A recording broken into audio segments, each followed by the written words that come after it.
各位老朋友好，我是陈桂英，今天想提醒大家一件要紧事，在美国，现金处理不当可能带来大麻烦，不少朋友习惯存现金，甚至为了避开监管，每次存款刻意低于1万美元，这其实非常危险。我处理过一个真实案例，一位华侨阿姨为凑学费，将30多万现金分多次，每次8、9千存入不同银行，结果所有账户被冻结，更被指控拆分洗钱，辛苦钱差点全没了。必须明白，美国的金融监管非常严密，银行对大额现金交易有严格申报要求 CTR， 而故意规避申报的行为及拆分交易本身就是违法线索，可能引发国税局或执法部门调查，后果严重。在这期，我会详细讲解银行保密法、合规存现的正确方式，以及如何保护自己的财产与平安。内容涉及关键法律条款，请大家耐心收听，避免因小动作吃大亏。如果你觉得这期节目分享的信息对你和身边的朋友有帮助，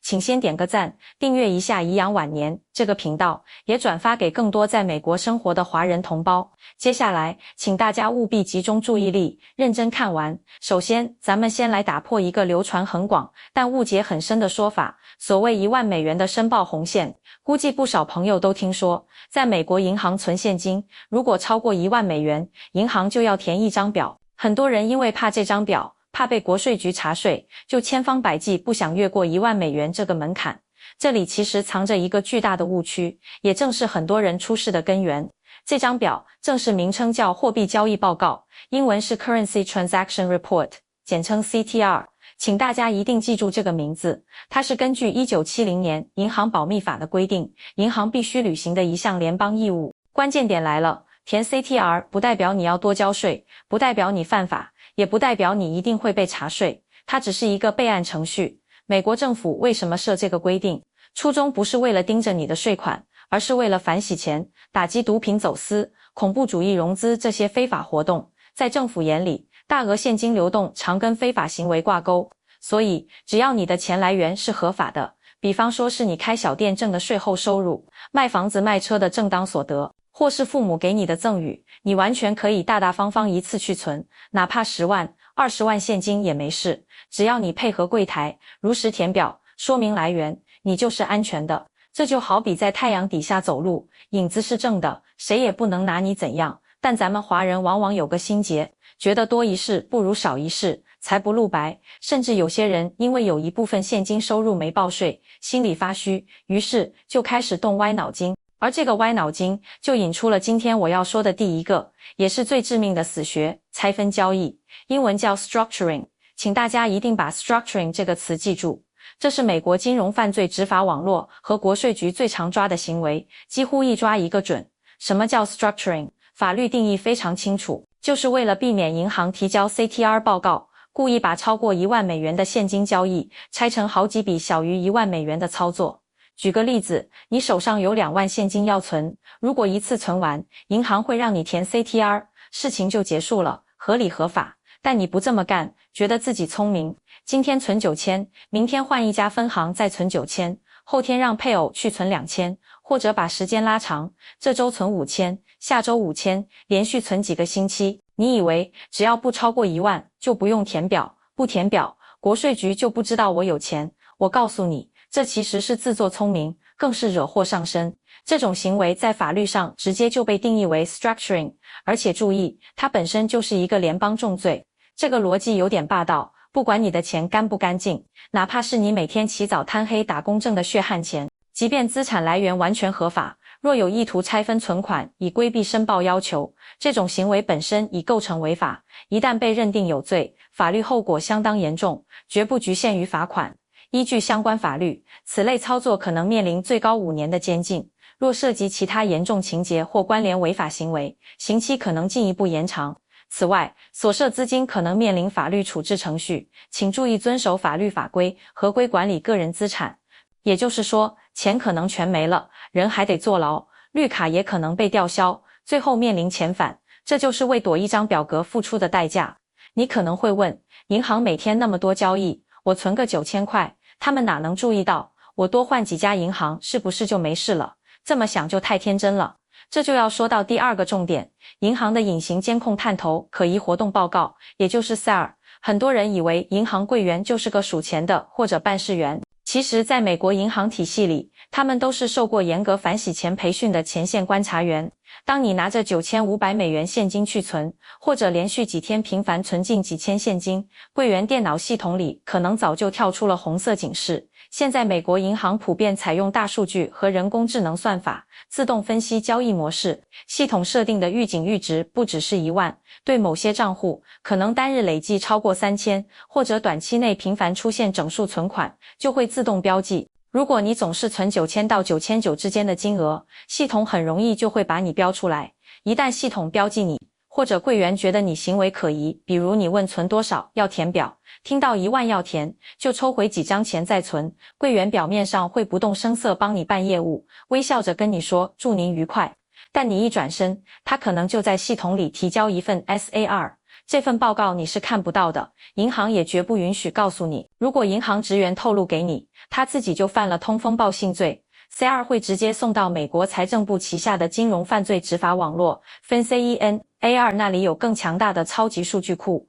会把你的 CR 和你的报税记录、信用卡消费、房产信息甚至出入境记录进行比对。比如，如果他们发现你每年报税收入只有2-3万，但银行账户却频繁有大额现金存入，加起来好几十万，那么恭喜，国税局刑事调查科上门就只是时间问题了。这不是概率问题，这是迟早的事。我必须强调 ，SAR 的触发门槛很低，而且很主观。只要银行觉得你行为不合常理，缺乏明显商业目的，或看起来像在规避法律，他们就可以也必须提交报告。银行为了自保，避免被监管机构重罚，往往采取宁可错报，不可漏报的策略。接下来要说的第3个概念，是让很多华人家庭倾家荡产，有苦说不出的法律工具——民事资产没收。这是美国法律中很有争议，也非常霸道的一条。它允许执法部门在没有对你刑事定罪，甚至没有正式起诉的情况下，就直接扣押并没收你的财产。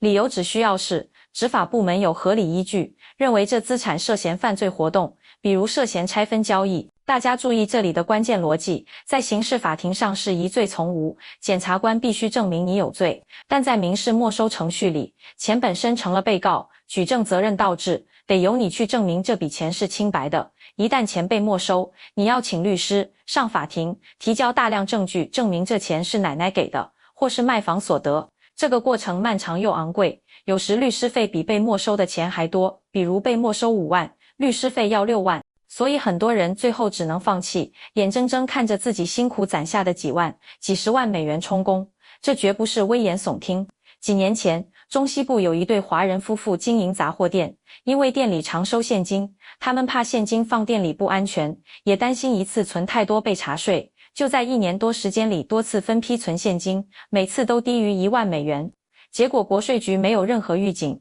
直接冻结账户并没收了10几万美元。夫妇俩完全懵了，他们以为只要不是毒品交易就没事。后来经过媒体曝光和公益律师几年努力，他们才拿回部分钱，但中间的精神折磨、生意停滞和高昂律师费已经无法弥补了。说到这，估计大家都听出一身冷汗了。那么，咱们在美华人具体在哪些场景最容易踩雷呢？我总结了3大高危情况，大家可以对照看看。高危场景1：从海外汇款与蚂蚁搬家。不少新移民或留学生家庭需要从国内汇钱来美国买房，因为国内有每人每年5万美元外汇限额，很多人就找亲戚朋友帮忙，爸爸汇5万，妈妈汇5万，表哥表姐再各汇5万，凑几十万汇到美国同一个账户。这在美国银行看来就是典型的可疑行为。虽然这不一定是 structuring， 但如果这笔钱一到账你就马上转走，或者账户平时没什么流水，突然进一大笔钱，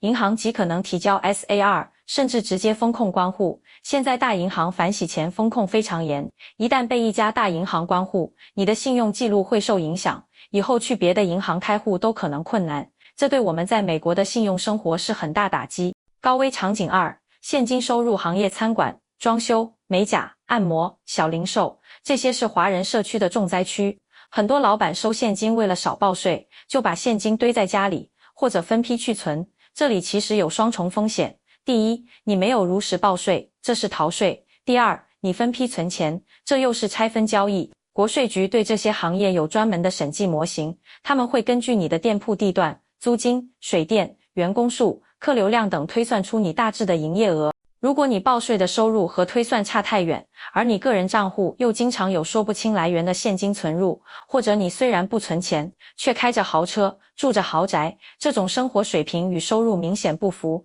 正是国税局最喜欢查的切入点。高危场景3，私下换汇。最近因为汇率波动和外汇管制，不少华人在微信群里找人私下换汇。比如你在国内给对方人民币，对方在美国给你美元现金，这里的风险非常大，你根本不知道对方的美金是哪来的。如果对方是诈骗犯或贩毒团伙，急着把黑钱洗白，他给你现金，你存进银行，你就成了洗钱链条的一环。哪怕你不知情，但等到 FBI 顺藤摸瓜查过来，你的账户会被冻，人也会被调查。法律上这叫故意视而不见。法官会认为，作为一个成年人，你应该意识到这种非正规大额现金交易风险极高，你却选择不去深究。所以，我不知道，很难成为完全的免责理由。讲了这么多风险和陷阱，难道我们在美国就不能用现金了吗？当然不是，美元是法定货币，你完全有权使用它。关键在于，要懂得怎么在合法合规的前提下操作，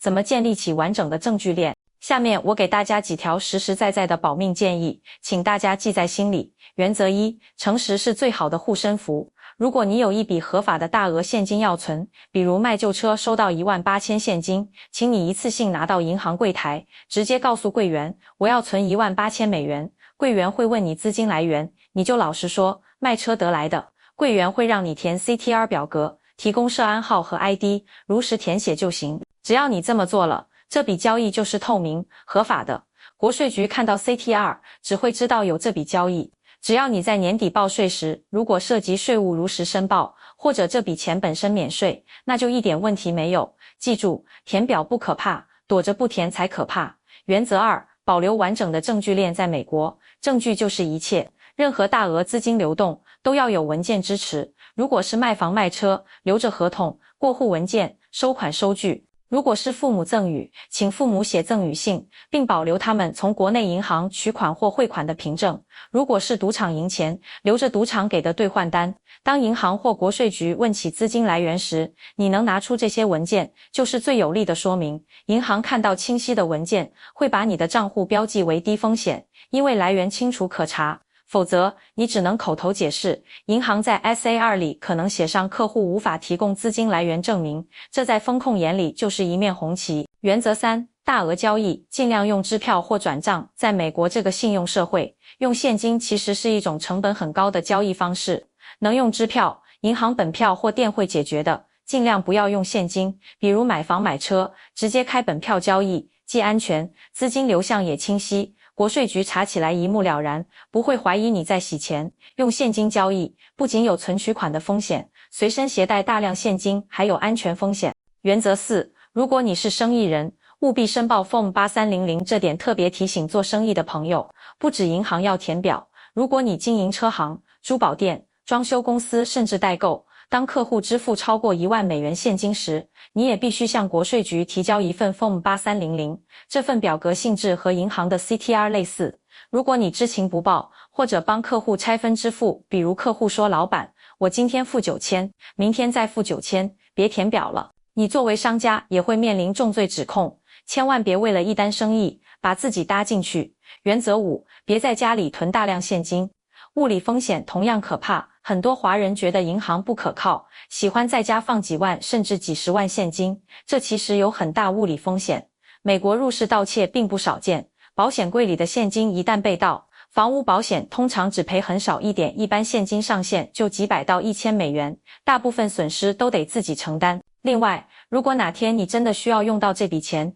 比如突然拿30万现金去存，你就很难解释清楚。你说是多年攒的，国税局可能反问，你过去几年报税年收入才2万，怎么攒得出30万？这时候你就可能陷入净资产审计的麻烦，被认定隐瞒收入。所以，最好的方式是赚多少存多少，报多少，让资金在银行系统里流转，也逐步建立良好的信用记录。最后，我想和大家分享一个看法，美国的税务和金融体系本质是一套建立在信息披露基础上的信用系统。它虽然复杂、严格，但逻辑是自洽的。它不排斥财富，但排斥隐瞒。我们来到这片土地，是为了更好的生活，为了资产保值，为了下一代过得更好。我们不能用过去那种打擦边球、钻空子、耍小聪明的思维，来应对美国这套运行上百年的成熟法治体系。那不是在省钱，那是在赌自己的身家前途。很多人怕国税局，其实国税局最厉害的不是税率，而是它的信息网。现在是全球税务信息交换和大数据时代，你的资金流动在系统里几乎是透明的。所以，请大家把今天颐养晚年这期内容转给身边的朋友，特别是那些做生意、正准备买房，或者家里老人习惯存现金的亲友，告诉他们：一、不要拆分存款；二、不要抗拒填表；三、不要轻信所谓的避税偏方。合法、合规、透明才是守护你财富最坚实的盾牌。节目最后，我想问问大家，你去美国银行存取现金时，有没有被柜员问过资金用途？你是怎么回答的？或者你身边有没有人因为存现金导致账户被冻结的经历？欢迎在评论区留言，分享你的故事，咱们一起讨论，互相提醒避坑。如果你觉得这期内容对你有帮助，请点赞，关注颐养晚年频道，并打开小铃铛。我是陈桂英，咱们下期再见。